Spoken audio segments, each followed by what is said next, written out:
جی السلام علیکم، میں ہوں نظر عباس لندن سے۔ جیسا کہ آپ دیکھ رہے ہیں ٹریولنگ میں ابھی میں نے ایک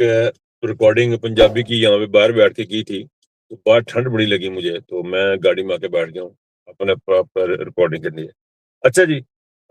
دو تین چیزیں ہیں اس وقت کی جو ڈیولپمنٹ ہے جلدی جلدی میں۔ ایک تو سہیل افریدی کا جوتا بڑا پاپولر ہوا ہے، اور دوسرا یہ کہ جیرڈ کرشنر نے پڑھ کے جنگ لواتی ہے اسرائیل دی تے ایران دی تے اس کے اوپر ذرا بات کریں گے۔ صورتحال یوں ہے کہ یہ جو 3 لاکھ کا جوتا ہے سہیل افریدی کا، اس کی بڑی لیدی ہو رہی ہے، اور اس نے جناب بڑی انہیں بات چیت شروع کر دی کہ سہیل افریدی کا جوتا جو ہے وہ بڑا مہنگا ہے۔ بھجن بات یہ ہے کہ اس طرح کا جوتا اور جو ہے اس طرح کی جو چیزیں ہیں وہ 15-15 پاؤنڈ کی، تو میرے پاس بھی کافی سارے پڑے ہیں، ایل بھی پڑا ہوا ہے، گچی بھی پڑا ہوا ہے، تو یہ جوتے آپ کو یاد آتے ہیں۔ اور ان صاحب کو اگر آپ دیکھیں، یہ جوتے کے پیچھے جنہوں نے جوتا سونگا ہے، یہ ان کا آپ حساب لگا لیں کہ آپ اتنا کیا کرنا چاہیے۔ غلاظت سے بھرا ہوا شخص جو ہے نا پاکستان کی تاریخ میں بہت کم ہوگا، یا وہ منیب صاحب ہیں یا یہ ہیں، اس کے علاوہ اور کوئی ہو تو میرے ذہن میں اس وقت نہیں ہے، لیکن یہ چند ایک صحافی ایسے ہیں، اتنی ان کے اندر غلاظت بھری ہوئی ہے کہ ان کی سمجھ سے باہر ہے۔ ان کو عربوں کے جہاز نظر نہیں آتے ہیں، ان کو اللہ تعالی نواز فیملی کا نظر نہیں آتے ہیں، شریف فیملی کا نظر نہیں آتے، کیونکہ یہ ذہنی طور پہ سمجھ چکے ہوئے ہیں کہ یہ جو ایلوی شیلوی ہے صرف یہی پہن سکتے ہیں یا انہی کو مل سکتے ہیں۔ کسی نے سہیل افریدی کو گفٹ بھی دیا ہو سکتا ہے، کوئی اس کو ہو سکتا ہے وہ کچھ بھی ہو سکتا ہے، اور اس کو اتنا اجاگر کرنا، اور حتیٰ کہ میں اس طریقے سے میں نے ایک گندا ایٹیٹیوڈ دیکھا ہے نون لیگ کے اندر، بہت ہی گھٹیا اور گندا ایٹیٹیوڈ دیکھا ہے۔ یہ پنجابی پختون کا ان کا مسئلہ بہت چلتا ہے، یہ سمجھتے ہیں کہ جی یہ کچھ زیادہ ذہین ہے، لاہور کو بہت خوبصورت سی جگہ ہے، پشاور نہیں ہے، یہ کو بہت زیادہ صاف ستھرے ہیں، وہ نہیں ہے۔ حالانکہ غلاظت میں، کمینگی میں، بغیرتی میں جو نام اس خاندان نے کمایا ہے اس کا تو جواب ہی کوئی نہیں ہے، اس کی تو مثال ہی نہیں ملتی۔ وہ تو کتابیں لکھی جایا کریں گے اس بات کے اوپر کہ نواز خاندان کی کمیونٹی کس لیول کی تھی، اور غلاظت کس لیول کی تھی، کہ گندگی کس لیول کی تھی، ان کی چیزیں ان کو نظر نہیں آتی۔ بیچارہ سہیل افریدی مگر پہ گئے جن جوتی پائی لے گئے تھے، تو کی خیال ہے بھی وزیر اعلیٰ ہوں ننگے پیری پھریا کریں، جوتی نہ پائے۔ سو ارریلیونٹ چیزوں کے اوپر دھیان دیتے ہیں۔ اس سے پہلے انہی لوگوں نے اسی قسم کے لوگوں نے خبر چلائی ہوئی تھی کہ جی علیمہ بی بی نہیں چاہ رہی ہیں جی کہ عمران خان صاحب باہر ہیں، سہیل افریدی نہیں چاہ رہا جی کہ عمران خان باہر ہیں، یعنی عجیب و غریب قسم کی منطقیں نکالتے ہیں، اور پھر ہم لوگ بھی اسی بحث کے اسی کے پیچھے لگ جاتے ہیں، جو کہ ہمیں تھوڑی سی احتیاط کرنے کی ضرورت ہے۔ ہمیں سوچنا چاہیے کہ بھجن کس کے پیچھے لگنا ہے، کس کے پیچھے نہیں لگنا۔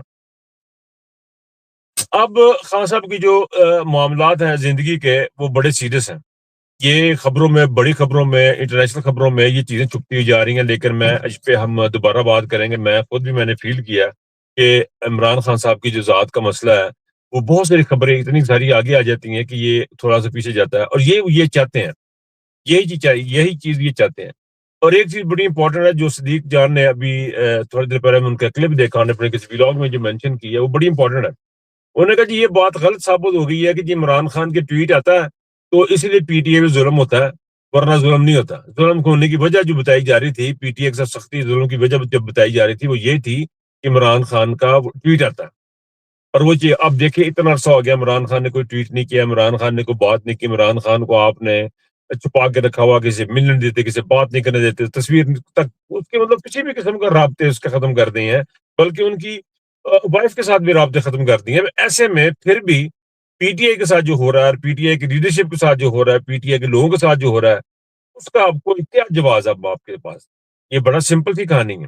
سمپل سی کہانی یہ ہے کہ پاکستان کے اندر ایک آئیڈیالوجی، عمران خان کیا ہے؟ عمران خان ایک آئیڈیالوجی ہے، عمران خان ایک آئیڈیا ہے۔ اس آئیڈیا کو عوام تک نہ جائے، اس آئیڈیا کو بند کرنا، اس آئیڈیا کو ختم کرنا۔ اس کی وجہ کیا ہے؟ اس کی وجہ یہ ہے کہ اس وقت انٹرنیشنل لیول پہ جو چیزیں چل رہی ہیں، اس میں اسرائیل کی طرح کے انداز کی جو چیزیں ہیں وہ انٹروڈیوس کروائی جا رہی ہیں۔ ان میں سب سے بڑی جو امپورٹنٹ چیز انٹروڈیوس کی جا رہی ہے، اور اچھائی اور برائی کو مکس کرنے والی چیز ہے۔ اچھائی اور برائی کو پاکستان میں مکس کرنے کا ایک ایسا سسٹم سے تیار کی، مثلا فار ایگزامپل یہ جی کہ میں نے پہلے بھی ذکر کیا کہ عمران خان کو کہہ دیتے ہیں، عمران خان کو اور نواز شریف کو کہتے ہیں اس کے ساتھ بھی زیادتی، اس کے ساتھ، لیکن نہیں، دونوں کے ساتھ زیادتی ہوئی نہیں ہے۔ ایک نے چوری کی تھی ایک نے نہیں کی تھی, زیادتی عمران خان کے ساتھ ہے, اب اس کو مکس کر دیتے ہیں. دیکھو جی نواز شریف کے ساتھ بھی تو ہوا, دیکھو جی مریم کے ساتھ بھی ہوا تھا. دیکھیں مریم نے جھوٹ بولا تھا, مریم نے اللہ جھوٹ بولا تھا, اس نے میڈیا میں آ کے جھوٹ بولا تھا, اس نے کہا میری یہاں تو کیا کہیں بھی کوئی اجازت نہیں ہے. پھر اس نے کلیبریٹی فورٹ بنائے. تو ان لوگوں کے ساتھ مکس کرنا جو بالکل بے گناہ والا یاسمین راشد کے ساتھ, اب یاسمین راشد وہاں پہ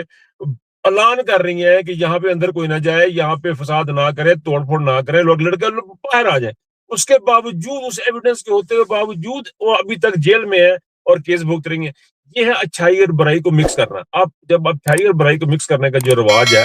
اس کے اوپر ہو رہا ہے کام. اور اس کام میں پی ٹی آئی جو ہے, پی ٹی آئی کے جو لوگ ہیں, پی ٹی آئی کے جو میڈیا ہے, جو ڈیجیٹل میڈیا جو لوگ کام کر رہے ہیں, وہ بڑی شد و مد کے ساتھ اس بات کو کوشش کرتے ہیں کہ یہ جھوٹ اور سچ کو اکٹھا کر ایک گند کرتے ہیں, اور پی ٹی آئی والے بیٹھ کے بیچ میں سچ نکال کے ایک سائڈ پہ کرتے ہیں, گند ایک طرف کرتے ہیں. یہ ان کی ڈیوٹی پی ٹی آئی نے لی. اب پی ٹی آئی میں ظلم بھی اسی وجہ سے ہو رہا ہے.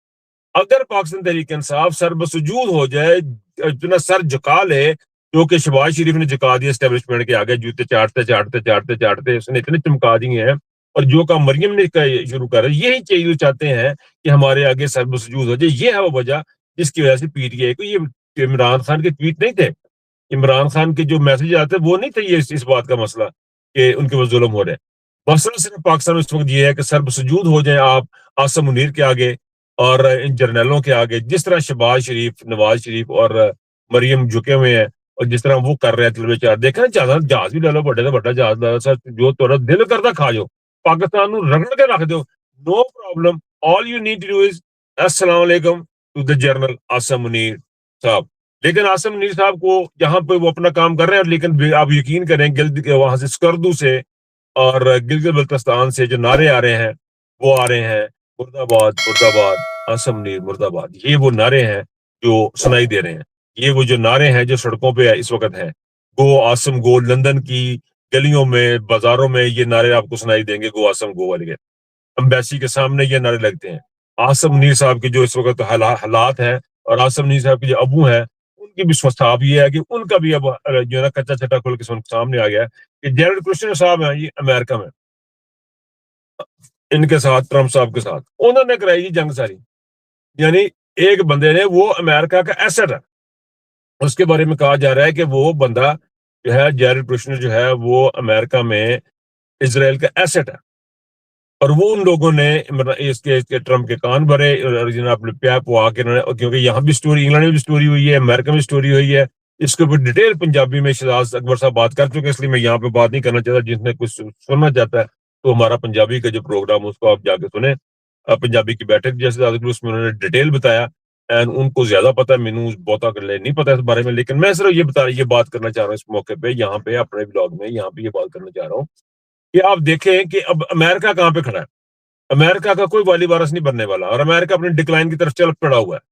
اگر یہ تھوڑا تھوڑا تھوڑا تھوڑا کر کے, میرا خیال اب سارے کے سارے اس کو حساب کتاب میں اس کے ایسے بن گئے امریکہ کے کہ سارے آہستہ آہستہ پیچھے ہوں گے, اور جب سارے آہستہ آہستہ پیچھے ہوں گے تو امریکہ کی ویلیو آپ کو پتہ لگ جائے گا کہ یہ لوگوں کے سر کے اوپر بدماشی کر رہا تھا, لوگوں کے سر کے اوپر حکومت کر رہا تھا, اور لوگوں کے سر کے اوپر یہ بنا ہوا تھا. لیکن اپنی اس کی ہوا نکل گئی امریکہ کی, اور نکالی کس نے؟ ایران نے ان کی ہوا نکال کے ہاتھ میں کر دی. لیکن یہ بڑا افسوسناک اور بہت بڑی سٹوری ہے کہ امریکہ کو کہا جا رہا ہے کہ امریکہ کو کسی بھی قسم کا ایران سے کوئی خطرہ نہیں تھا, یہ سارا کا سارا فیبریکیٹڈ تھا, بالکل اسی طرح جس طرح کے فیبریکیٹڈ انہوں نے عراق وار کی تھی, وہ بھی فیبریکیٹڈ تھا. یہ عراق کے پاس کوئی بڑی میس ڈسٹرکشن کے ویپنز ہیں, میس ڈسٹرکشن کے ویپنز ہیں, اور وہ کوئی تباہی مچا دے گا, دنیا کو پتہ نہیں کیا کر دے گا.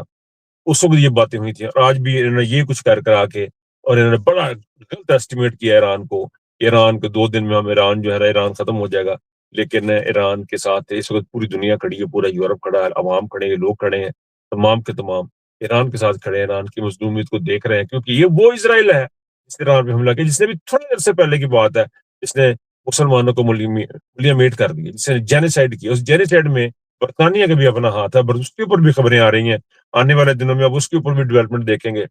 دنیا کی نئی شیپ, نئی شکلیں بن رہی ہیں. ہماری زندگی ہم دیکھ پائیں گے نہیں دیکھ پائیں گے, یہ تو مشکل ہے کہنا کتنی اللہ پاک نے لکھی ہے. لیکن یہ بات حقیقت ہے کہ جلد یا بدید یہ ساری سپر پاوریں ختم ہونی ہوتی جا رہی, بالکل جس طرح پہلی سپر پاوریں ختم ہوئی اس طرح یہ بھی سپر پاور جو ہے امریکہ یہ بھی اپنے اختتام کی طرف ہے، اور چونکہ یہ اختتام کی طرف ہے تو اس کے جو یہ جو کیلے چانٹے ہیں پاکستان میں، فار ایگزامپل جس طرح جیرڈ کشنر امریکہ میں ایک ایسٹ ہے، اسی طرح آصم منیر پاکستان کے اندر امریکہ کا ایک بہت بڑا ایسٹ ہے، شہباز شریف امریکہ کا بہت بڑا ایسٹ ہے، اور یہ دو ایسٹ ہے، ان سے اگر پاکستان اپنا جان چھڑا لے تو نئی جو شیپ ہو رہی ہے پاکستان کی، جو دنیا کی نئی شیپ ہو رہی ہے، نئی چیزیں بڑھ نہیں دنیا کے اندر، تو پاکستان ایک مستحکم شکل اختیار کر سکتا ہے اگر ہم نے اپنے اندر کے اسرائیل کے جو ایسٹس ہیں جو پاکستان کے اندر موجود ہیں، شہباز شریف، آصم منیر اور مریم کی شکل میں، ان سے اگر ہم نے جان چھڑوا لی تو میرا خیال ہے کہ پاکستان کے آنے والے جو دنیا جو شیپ اپ ہو رہی ہے، جو دنیا کی شکل بن رہی ہے، اس میں ایک اچھی شکل کے طور پہ ہم سامنے آ سکتے ہیں، لیکن اس کے لیے عوام کو اپنا رول پلے کرنا پڑے گا، کیونکہ یہ چیز عوام کے ہاتھ میں ہے، کیونکہ یہ طاقت عوام سے نہیں لے رہے، یہ باہر سے لے رہے ہیں۔ میں نے پہلے بھی عرض کی کہ یہ اندر کی جو لوگ ہیں یہی سارا کچھ کریں گے، یہ ہر بندے کو پتا ہے، میں کیا کہہ رہا ہوں ساری دنیا کہہ رہی ہے کہ اندر سے ہوگا، یہ باہر سے نہیں ہوگا۔ 7 لاکھ کے اندر بھی جو بیٹھے ہیں وہ بھی سنیں کہ آپ نے جو رول ادا کرنا ہے آپ ہی نے کرنا ہے، کیونکہ اس وقت آصم جی کو تو کسی بھی قسم کی پبلک سپورٹ بالکل بھی نہیں ہے، زیرو ہے۔ نواز شریف خاندان ہمیشہ کے لیے ختم ہو چکا ہوا ہے، یہ اب آپ ان کو پینٹ پونٹ کر کے ہواہو پار کے تیلے کھڑا کر دیتے بکری گل ہے، لیکن یہ اب یہ آگے چلنے والے نہیں ہیں، یہ ختم ہو چکے ہوئے ہیں۔ ان کی عزت، ان کی جو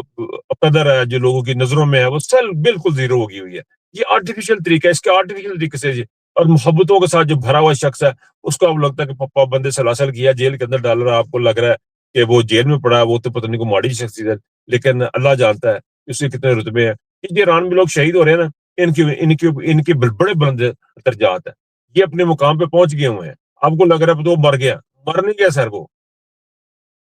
مر نہیں گیا، وہ زندہ ہو گیا، ہمیشہ کے لیے تاحیات وہ اپنی ہمیشہ والی زندگی میں داخل ہو چکا ہوا ہے۔ موت کو سمجھے غافل،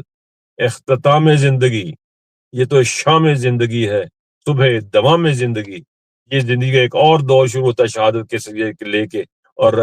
مطلوب مقصود مومن، شہادت مطلوب مقصود مومن، یہ مال غنیمت نہ کشور کشائی، ہمیں مال غنیمت بھی نہیں چاہیے، کشور کشائی بھی نہیں چاہیے، ایک مومن کو، ایک مسلمان کو، اللہ کے ماننے والوں کو شہادت چاہیے ہوتی ہے، دنیا میں غازی بن کے جینا ہوتا ہے، لیکن آصم منیر کے مقدر میں یہ نہیں ہے، شہباز شریف کے یہ مقدر میں نہیں ہے، یہ ان لوگوں کے مقدروں میں ہے جو وہاں پہ شہید ہو رہے ہیں۔ اللہ پاک ان کے درجات بلند فرمائے، اور ہمیں ہماری قوم کو بھی اس راستے میں چلنے کی توفیق عطا فرمائے۔ یہاں سے میں آپ سے اجازت چاہوں گا، اپنا بہت خیال رکھیے گا، اللہ حافظ۔